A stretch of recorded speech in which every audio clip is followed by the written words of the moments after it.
Mengapa kurikulum perlu berubah? Kurikulum belum ada pengertian yang mengikat secara universal. Meskipun kurikulum dimaknai sebagai pengalaman belajar murid, nyatanya lebih dari sekedar itu. Kurikulum itu kompleks dan multidimensi. Kurikulum dimaknai sebagai titik awal sampai titik akhir pengalaman belajar murid. Kurikulum adalah jantungnya pendidikan. Jika jantungnya lemah, maka proses penyaluran darah tidak lancar dan bisa berakibat fatal. Peran dan fungsi kurikulum sebagai pedoman dan acuan kita dalam pembelajaran. Fungsi kurikulum bagi guru untuk memandu dalam proses belajar murid. Peran dan fungsi kurikulum dapat kita optimalkan dalam kerangka 1. Mewariskan nilai dan budaya masyarakat yang relevan dengan masa kini.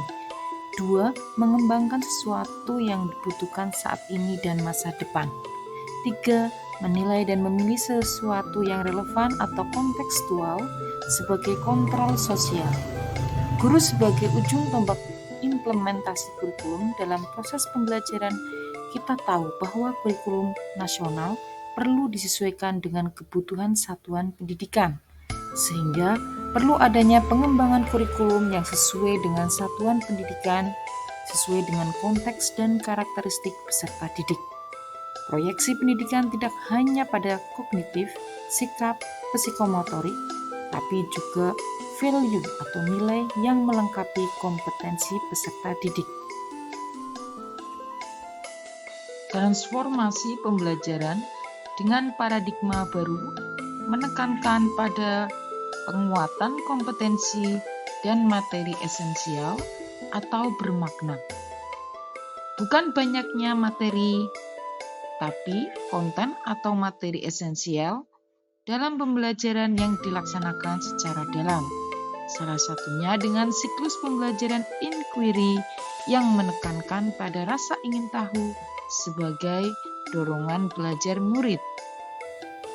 Adapun siklus pembelajaran inquiry yang pertama menyalakan rasa ingin tahu murid. Yang kedua mencari tahu atau mengumpulkan data, fakta. Yang ketiga memilah. 4. Membuat koneksi. Kelima mengambil makna atau esensi. Dan yang keenam aksi atau tindakan. Mengapa perlu perubahan kurikulum? Yang pertama, beberapa isu kekinian seperti perubahan iklim global, teknologi digital, industri multinasional, transformasi budaya menuntut satuan pendidikan menyiapkan kurikulum yang membantu murid untuk menghadapi dunia yang penuh tantangan. Kedua, menurut Ki Hajar Dewantoro, bahwa pendidikan menuntut segala kekuatan kodrat yang ada pada anak agar dapat mencapai keselamatan dan kebahagiaan setinggi-tingginya sebagai manusia maupun anggota masyarakat.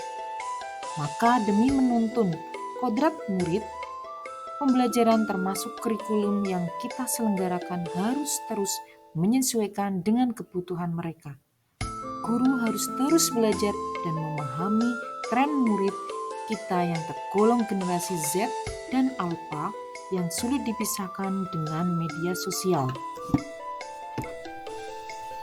Selanjutnya, mengapa kurikulum perlu diadaptasikan?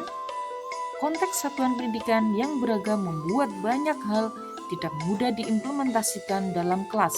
Oleh karena itu, kurikulum yang ditetapkan secara nasional perlu diadaptasikan di tingkat satuan pendidikan.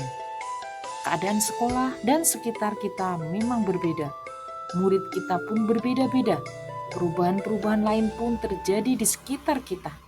Hal ini yang menjadi alasan mengapa kurikulum dari pusat harus melalui proses adaptasi.